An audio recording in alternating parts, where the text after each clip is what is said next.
Eu gostaria de chamar Dr. Tiago Mendes Tavares, pós-graduado em Fisioterapia Neurológica e em Fisioterapia Cardiopulmonar, responsável pela área de Neurológica e Cardiopulmonar do CEAF Reabilitação, professor do módulo prático de Fisioterapia Respiratória do CEAF e aperfeiçoamento em Ventilação Mecânica, membro do Conselho Deliberativo da Associação Procura da ELA. Bom dia, bom dia. Quero ouvir bom dia, vamos acordar. Bom dia. Bom dia. Aê. Galerinha, é o seguinte, é um prazer enorme estar aqui com vocês mais um ano. Muito feliz por ver as figurinhas carimbadas, que a gente conversa pela internet, que a gente não tem tanto contato pessoalmente. Fiquei muito feliz com a presença da Liege, estava esperando ela e ia adiar minha aula até ela chegar. Muito feliz por vocês, por esse rapaz estar aqui, a gente vê como ele mudou, como ele melhorou. Vamos trabalhar, porque a gente quer dar qualidade de vida para o nosso paciente, a gente quer dar felicidade para o nosso paciente, e, principalmente, falando de forma rasgada, verbalizando para vocês, a gente não quer que quem a gente ama morra. A gente quer ele vivo do nosso lado, com qualidade de vida e, se puder, feliz. A gente sabe que 99% do tempo vai ser difícil ele ficar feliz, mas que naqueles 5% ele possa ser feliz com intensidade e qualidade. Então, por isso que a gente quer fazer as coisas com gosto, fazer para vocês e por vocês, ok? Valeu.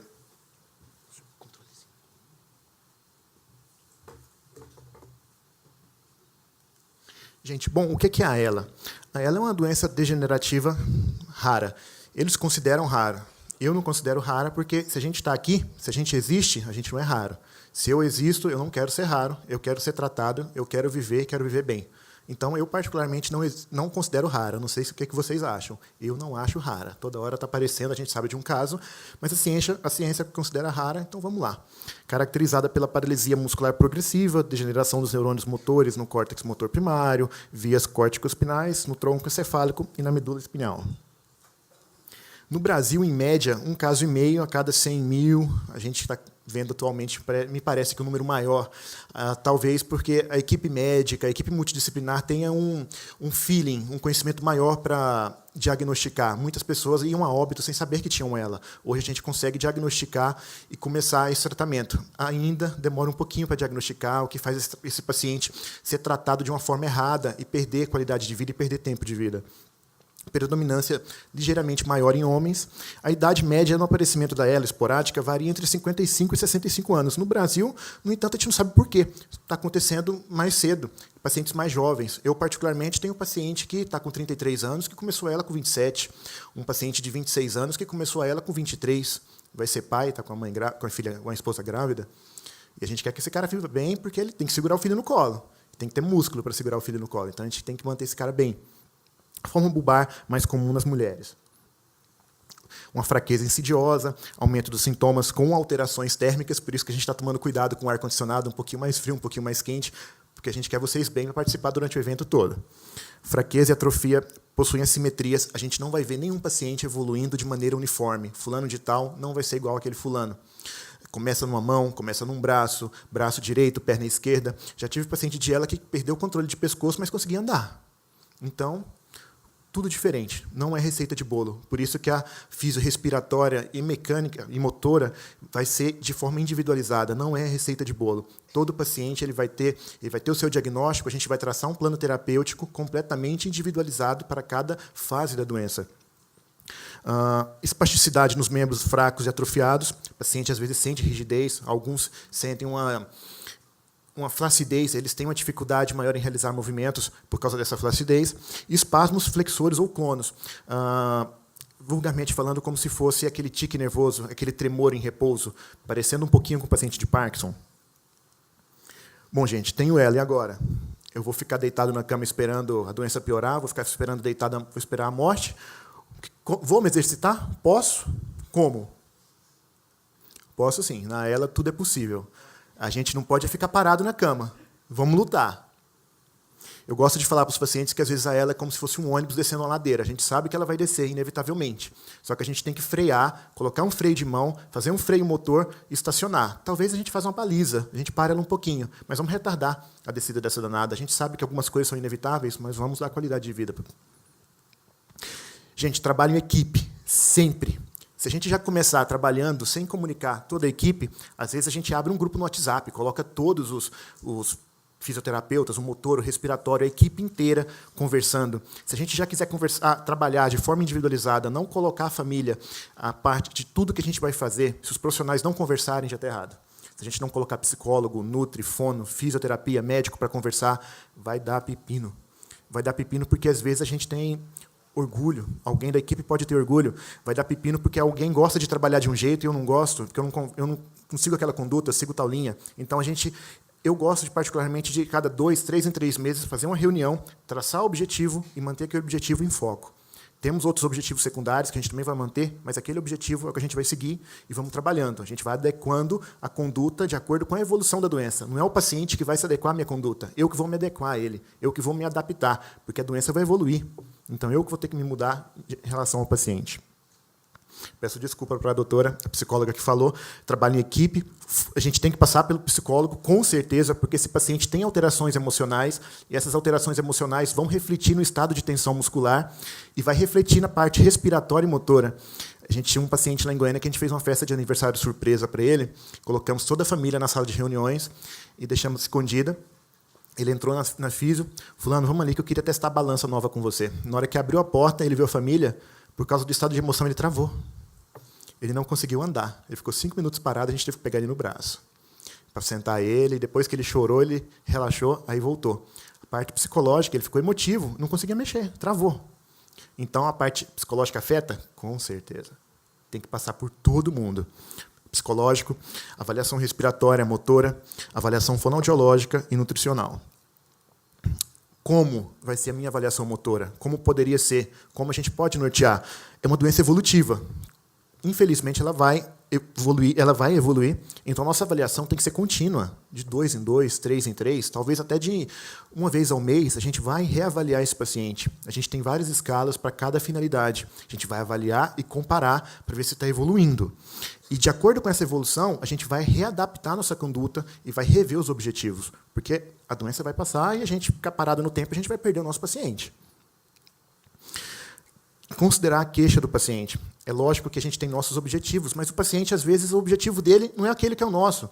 Ele era pintor, ele quer manter o braço, não está nem aí para a perna dele. Gente, a gente tem que respeitar o paciente.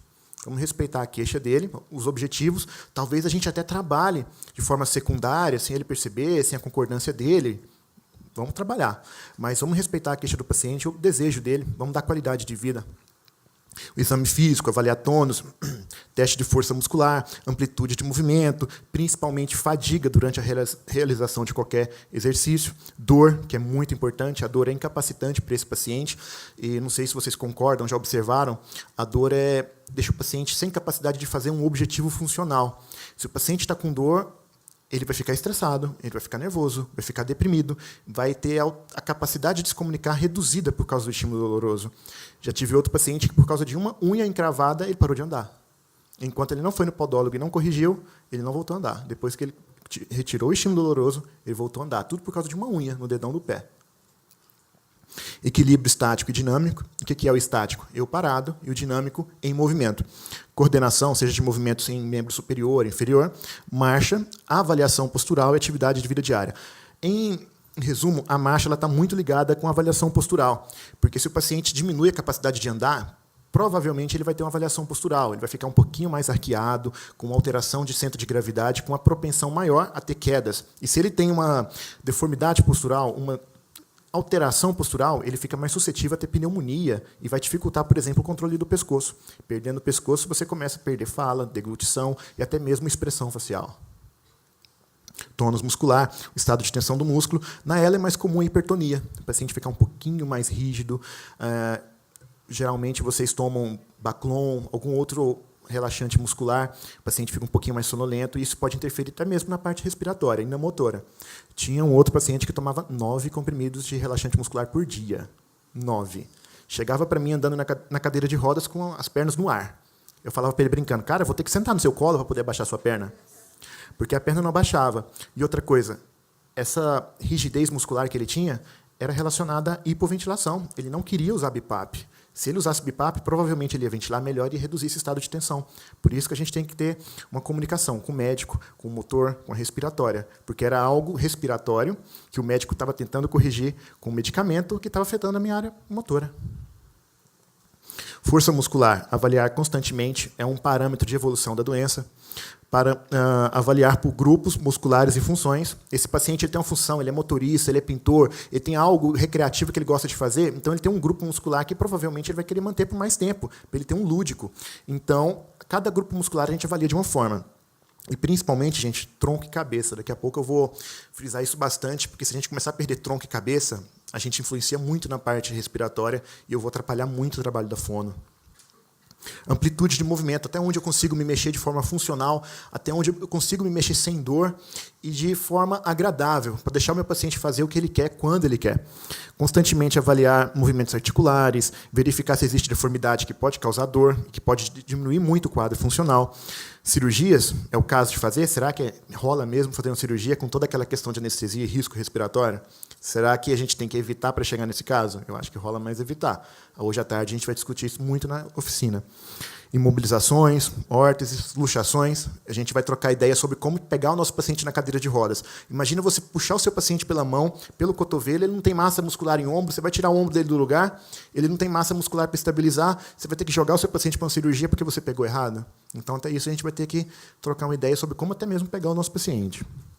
Fadiga. A fadiga, então, na ela a gente tem que tomar muito cuidado, porque se o paciente ficar parado, ele perde. Só que se ele mexer demais, pegar muita carga, ele também vai perder. Então, até quando, onde e como eu vou trabalhar esse paciente sem cansá-lo? Será que eu vou ter que usar uma VNI junto? Gente, para avaliar a fadiga, a gente tem que gerenciar terapias e adaptações, avaliar e questionar durante a terapia. A gente usa escalas de fadiga para saber como o meu paciente está cansando, que momento da terapia ele está cansando e por que ele está ficando cansado, e como compensar esse cansaço. Pode influenciar negativamente a parte muscular e respiratória. Eu posso aumentar a fasciculação, eu não vou cansar sua musculatura esquelética, eu não vou cansar só braço e perna, eu vou cansar diafragma, que é o músculo que comanda a parte respiratória. E aí eu estou achando que estou ajudando e estou perdendo o meu paciente. Pode ser avaliada por essa escala, a FSS. É um dos modelos de escala que a gente ajuda, a gente tem mais um monte de modelo. Dor, a dor que eu já frisei, que é incapacitante para o paciente, que deixa o meu paciente na cama. A dor a gente pode avaliar pode aliviar com TENS, com remédio, mas principalmente com exercício. O paciente que fica parado na cama, ele vai ficar imóvel, ele vai ter um estado de tensão muscular. O nosso paciente ele está deprimido, ele está estressado, tudo isso afeta a nossa musculatura e nas articulações. Sintoma subjetivo e que depende de uma causa. Talvez um mau posicionamento, transferência errada, que eu acabei de falar para vocês, eu pego ele errado, às vezes é confortável para mim, mas para ele não. Uma falta de mobilização, ele fica parado na cama, ele só mexe quando o fisioterapeuta vai. E o resto do dia? Eu vou lá, fico 40 minutos, uma hora com você, te mexo na cama, te viro de ponta cabeça. Aí o resto do dia, bonitão, você fica 23 horas para mim na cama, tudo bem que alguém te mexe, mas e aí? Você não vai fazer nada. Eu que vou mexer você, eu que vou estar ganhando força, você vai estar perdendo. Será que rola ficar só parado? Até mesmo passear, gente. Olha que beleza. Nossos pacientes vieram de longe, de cadeira de rodas, alguns até traqueostomizados. Eu enxergo isso como uma forma de terapia e forma de fisioterapia. Porque ele está saindo, ele está ficando emotivo, está jogando um pouquinho a frequência cardíaca e respiratória para cima, está fazendo fisioterapia. Você acha que ele não mexe na hora que ele sai do carro? Isso aqui é lúdico, isso é terapia, isso é motor, isso é psicológico. Então, sair para passear já é uma forma de terapia. Não rola só ficar na cama. Até mesmo porque se você ficar na cama, você não vai pegar sol, você já perde vitamina. Você já está perdendo massa muscular e está perdendo diafragma. Então sai de casa, sai da cama, lazarento. Vamos mexer esse corpo. Deve ser combatida, pode... Gente, porque o paciente de ela, ele é gente. Se a gente ficar na cama, se eu ficar na cama que não tenho ela, que não tenho nada, além de ser muito bonito, eu vou perder toda a minha massa muscular, eu vou pegar pneumonia, meu diafragma vai ficar fraco. Eu vou perder toda a massa muscular, síndrome do imobilismo, vou explicar daqui a pouco para vocês. Então tem que sair da cama, em qualquer estágio, não pode ficar deitado, mata. Cama mata. A gente tem aquele ditado que os 3 Qs que matam a pessoa, queda, caganeira e catarro, também mata ela. Não pode ficar na cama parado, tem que mexer. Ela deve ser combatida, a dor. Por quê? Pode influenciar no estado de tensão muscular e vai atrapalhar tanto a parte respiratória e a minha motora. pode ser avaliada também por escalas, uma escala subjetiva. Só que agora o cara não está com dor. Daqui a minutos ele vai estar com um estímulo doloroso elevadíssimo. E eu tenho que combater. Porque ele vai ficar mal-humorado e não vai querer fazer terapia nenhuma. Não vai querer sair da cama. E ele vai ficar na cama e vai morrer. Tudo por causa de dor. Uma coisa só. Marcha. É um assunto polêmico, porque todo mundo quer andar, todo mundo quer passear. Mas tem que fazer com qualidade, para não correr risco de queda. Até quando eu vou andar sem me cansar? Será que não é hora da gente pensar numa cadeira de rodas pelo risco que eu estou correndo? Mas será que ele vai querer entrar na cadeira de rodas? Eu vou ter que conversar com um psicólogo. Porque eu quero andar com ele, eu quero passear, eu quero viajar. Dá para a gente fazer quase tudo. E aquilo que a gente não conseguir, a gente vai adaptar, porque eu quero que ele faça. Só que a gente não pode correr risco. Porque na elo que eu perco, às vezes eu não vou conseguir recuperar. Eu, como terapeuta, fico batido, você imagina o meu paciente. Então, na marcha, gente, a gente tem que observar desde o primeiro contato com o paciente. Às vezes, chega algum paciente para avaliar, eu já olho o pé dele sem ele perceber, para ver o que tem de déficit ali, para tentar corrigir ou estabilizar, para ele manter aquilo. O que ele perder, dificilmente eu vou conseguir recuperar. É uma marcha funcional ou segura? Será que compensa ele andar aquela metragem, aquele passeio todo? Ele vai ficar cansado depois. A que custo vai ser esse passeio? Eu vou levar meu paciente no shopping, meu parente, ele quer ir andando. Ok, é bonito, é funcional. Só que ele vai chegar em casa muito cansado, tanto da parte respiratória e motora. E aí, quando ele for comer, ele vai engasgar. Então, por causa de um passeio, o paciente engasgou e fez uma pneumonia. E por causa daquela pneumonia, ele foi para tráqueo. E aí a tráqueo é difícil de gerenciar, meu paciente morre. Você entendeu o efeito cascata? Então, a gente tem que saber gerenciar e conversar com um psicólogo, trabalhar em equipe. Até onde esse paciente meu vai andar. Às vezes, ele não vai andar na rua, de maneira segura, mas ele vai andar em casa. Na hora que a gente for passear, vamos de cadeira. Tem um monte de cadeira funcional hoje, cadeira motorizada, que ele pode ter o controle. A gente pode adaptar tudo, basta ter vontade e criatividade. Tipo de calçado. Gente, vocês mulheres, eu vou te falar, vocês não gostam de usar tênis de jeito nenhum. Vocês estão com a dor na batata da perna, uma dor no pé, vocês estão se matando e vocês são orgulhosos e querem usar salto. Salto tinha que ser proibido na Convenção de Genebra. Vocês tinham que usar mais tênis. Não é só mulher, não, homem. Porque o tênis, ele, às vezes, dependendo da marca e do modelo, tem que ser bem prescrito, ele é funcional. Ele faz você pisar de maneira correta. Eu quero que vocês observem o padrão de marcha que eu vou apresentar aqui para vocês. Geralmente, vocês têm dificuldade em levantar o pé no começo da doença. Não levantando o pé, o que vai acontecer? Vocês vão pisar com o calcanhar não, no meio do pé, uma marcha de maior impacto, e na hora de retirar, você não tem força de glúteo nem de coxa. E não tem força na canela. Aí você começa a bater e pum no chão. Então você vai fazer uma marcha totalmente combinada. Você não pisa no calcanhar, pisa com o meio, o outro pé já está tropeçando, na hora que você retirar esse, pum no chão. Você não tem força na musculatura da canela. Então, com tênis mais funcional, eu posso tentar amenizar a questão de impacto e forçar você a pisar com calcanhar, meio, e talvez com a kinésio ativar um pouco a sua musculatura. Eu vou mostrar a kinésio hoje à tarde para quem ficar. Por favor, fiquem para a gente trocar bastante ideia sobre a questão de transferência. A gente pode tentar ativar, tem que saber colocar, porque senão eu posso fadigar o músculo e tornar ainda pior. Eu posso tentar fazer você levantar um pouco mais o seu pé com um calçado adequado, melhorando sua marcha, fazendo você se cansar menos e evitando um tombo. Porque se você tiver um tombo, você vai fraturar um braço, uma perna, vai ter que fazer cirurgia. E para fazer cirurgia, você vai ter que fazer um tráqueo. Já pensou no efeito cascata? Tudo por causa de uma coisinha só, porque você queria usar um salto, ou porque o bonitão queria usar aquela sandália franciscana que é boa para bater no filho. Então, a gente vai ter que trocar alguma coisinha, a gente tem que adaptar, tem que ter cooperação. Tipo de calçado, o gasto energético andar. Já discutimos sobre isso. Quedas, cansaço, encurtamento, compensações. Às vezes, eu posso deixar você compensar um pouco para poder suprir uma função que você perdeu. Até onde vai essa compensação? Como eu vou fazer essa compensação? Tem que alongar? Tem. É chato, é ruim, mas tem. Eu não gosto, mas tem que fazer. Eu também não gosto de receber alongamento, mas você vai ter que deixar eu fazer. Problema seu. Dores, vamos ter que corrigir essa dor para você continuar andando.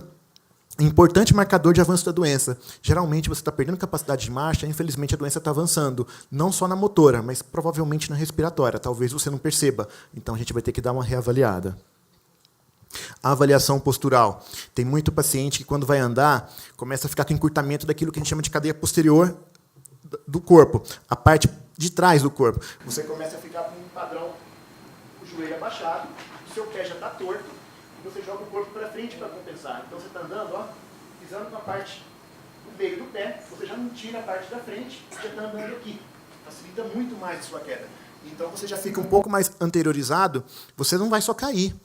Pulmão, a gente ventila geralmente em 3 partes, você vai fechar a base do pulmão, vai começar a ficar mais ofegante, pode ter uma telectasia, que é um fechamento dos pulmões, e pode ter uma pneumonia, tudo porque você não alongava, você tinha uma dificuldade em sentar, você começou a gerar um monte de compensação indesejada. Então, é a parte motora influenciando na parte respiratória. E aí eu começo a colocar em xeque tudo aquilo que estava faltando para a gente perder.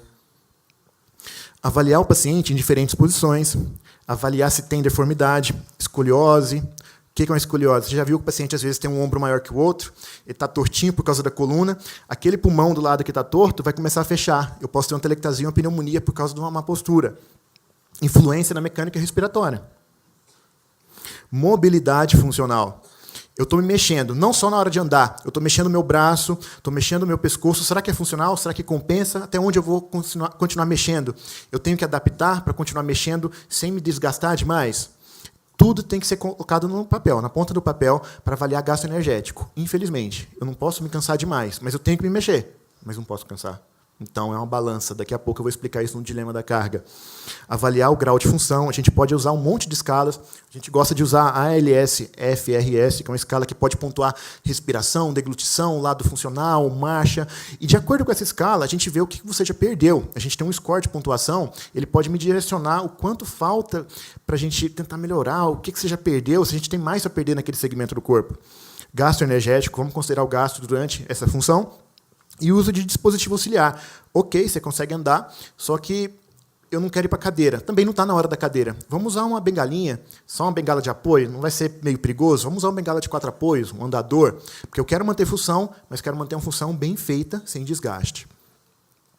Essa é a escala, a ALS, FRS, uma das escalas que a gente usa para avaliar a função, vestimenta, como está sendo a sua marcha, como você está subindo escada, como você está respirando, como você está falando, grau de salivação e outras coisas. É uma escala bem complexa que avalia bacana, um monte de coisa. A gente anota o nosso score, depois, quando você for reavaliar o paciente, a gente vê se manteve, talvez, se você conseguiu ganhar alguma coisinha, para a gente ver a que velocidade você está evoluindo na doença. Então, ok, qual que é o objetivo da minha fisioterapia na ELA? Preservar a função, prevenir deformidade, manter a marcha de qualidade sem cansar, reduzir gasto energético, adaptar o paciente nas diferentes fases da doença. Volto àquilo que eu falei para vocês. Eu vou me adaptar ao paciente, não ele a mim. Porque o meu objetivo, grande parte das vezes, não é aquele que ele quer. Então, eu tenho que respeitar meu paciente, manter o que ele quer. Tudo bem, eu vou moldar uma coisa ou outra para manter aquilo que é vantajoso. Ele quer manter aquilo, mas para manter o primeiro objetivo, ele precisa de algo secundário. Eu não posso perder um monte de coisa para manter o que ele quer. Novamente, a funcionalidade. Às vezes, vai depender da amplitude de movimento.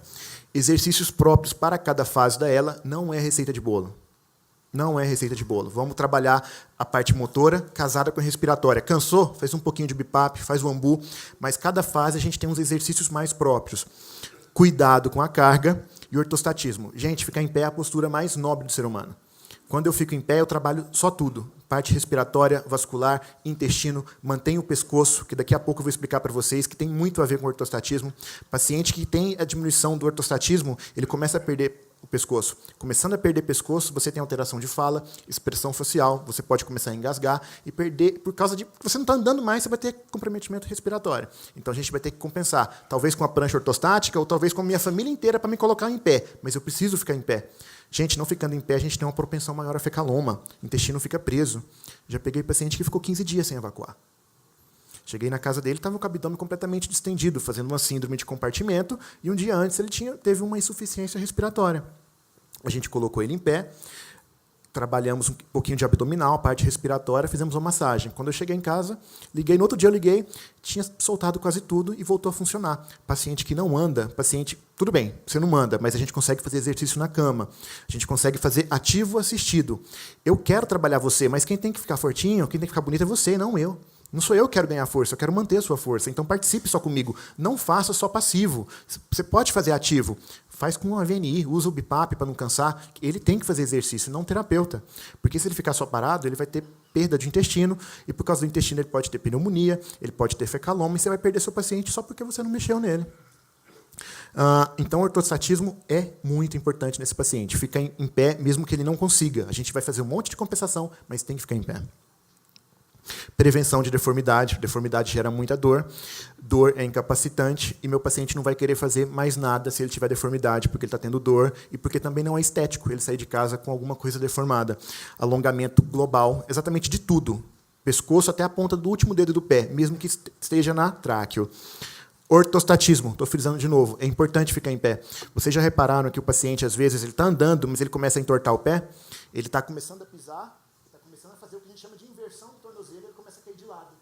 Tudo porque ele não está ficando em pé do mesmo jeito que eu estou aqui em pé para vocês. Ao ficar em pé, ele começa a encurtar, começa a virar o pé. Geralmente ele começa a virar o pé e ficar na ponta do pé. E aí ele começa a andar, começa a encostar e começa a cair. E aí ele encurta mais aqui ainda e para de andar.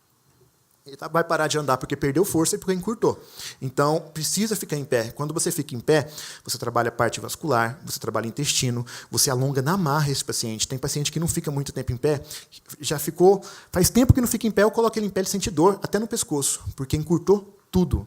Ele está deitando, dependendo do posicionamento da cama, ele berra de dor, porque ele não fica mais em pé. Então, é importante, mesmo que de forma externa, colocar esse paciente em pé.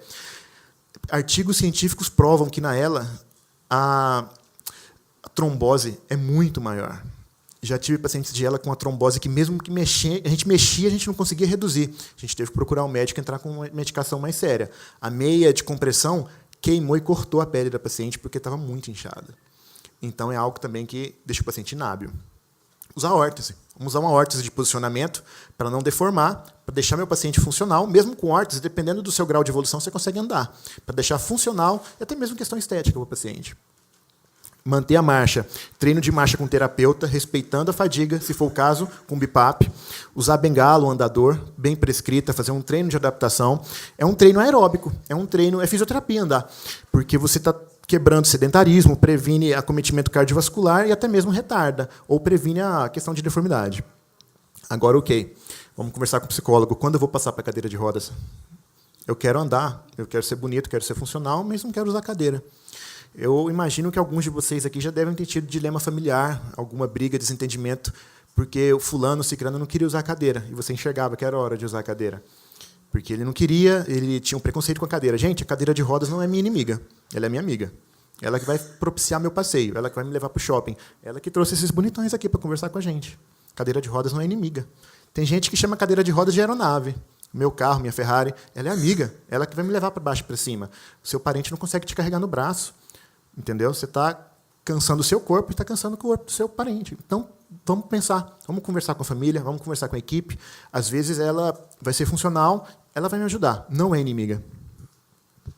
Redução de gasto energético, adaptar rotinas, horários, ambientes, programar as terapias motoras, programar o horário de descanso com BIPAP. Por que eu vou me exercitar, mesmo tendo ela? Por que eu vou trabalhar a parte motora?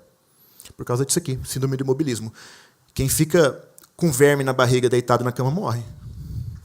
Quem fica coçando morre. Mesmo que você não consiga mexer um músculo, pede para alguém mexer, mas não fica parado. Mesmo que você não consiga mexer, eu vou pegar o seu braço, sua perna, seu fulano, contrai. Você não está tendo contração aparente, mas você pode ter um estímulo de contração que está trabalhando o seu corpo. Então, mesmo que você ache que não tem movimento, participa comigo. Quem tem que ficar bonito, quem tem que ficar forte é você, não é o terapeuta. A síndrome do imobilismo mata qualquer um. Você imagina ela, que é mais complicada. A imobilidade no leito favorece déficits, a atrofia muscular por desuso, diminui ainda a tolerância ao exercício físico e gera dor. Então, não fica parado. Ok, eu tenho ela. Se eu ficar parado, eu vou perder força. Se eu pegar peso, eu vou me cansar e também perco força. Que diabo que eu vou fazer? E agora? Tem um monte de médico, já vi médico que proibia fisioterapia. Já vi fisioterapeuta que proibia fisioterapia. Já vi um monte de gente, não posso fazer físio. Outros que falam, você tem que fazer físio. Já vi gente indo para musculação. Não é o caso. Já vou adiantar, gente, não vamos usar fez também não. Não vamos usar corrente russa e nem fez, porque vai gerar uma fadiga muito maior. Mas tem que exercitar, tem que avaliar, tem que o exercício correto para cada fase. Tem que fazer sim. O esforço físico acelera a evolução da doença. Então, vou fazer fisioterapia? Você vai fazer. O exercício passivo é o melhor? Não. É você que tem que fazer o exercício, mas tem que fazer sem fadigar. Por isso que eu tenho que conhecer seu corpo e te avaliar bem, para saber o seu limite de fadiga, saber onde que você vai entrar com a fadiga, como que você vai se fadigar, qual músculo vai fadigar mais rápido e quanto tempo ele vai demorar para descansar, como ele vai descansar. E quando eu vou entrar com esse descanso nesse músculo. Então, quem tem que fazer exercício é você. Se cansar demais, começou a cansar, eu entro um pouquinho. Mas a graça do exercício é ser feito por você. Carga na ela, o maior dilema. A gente vai redefinir o termo fortalecimento. Dificilmente a gente vai ganhar músculo na ela.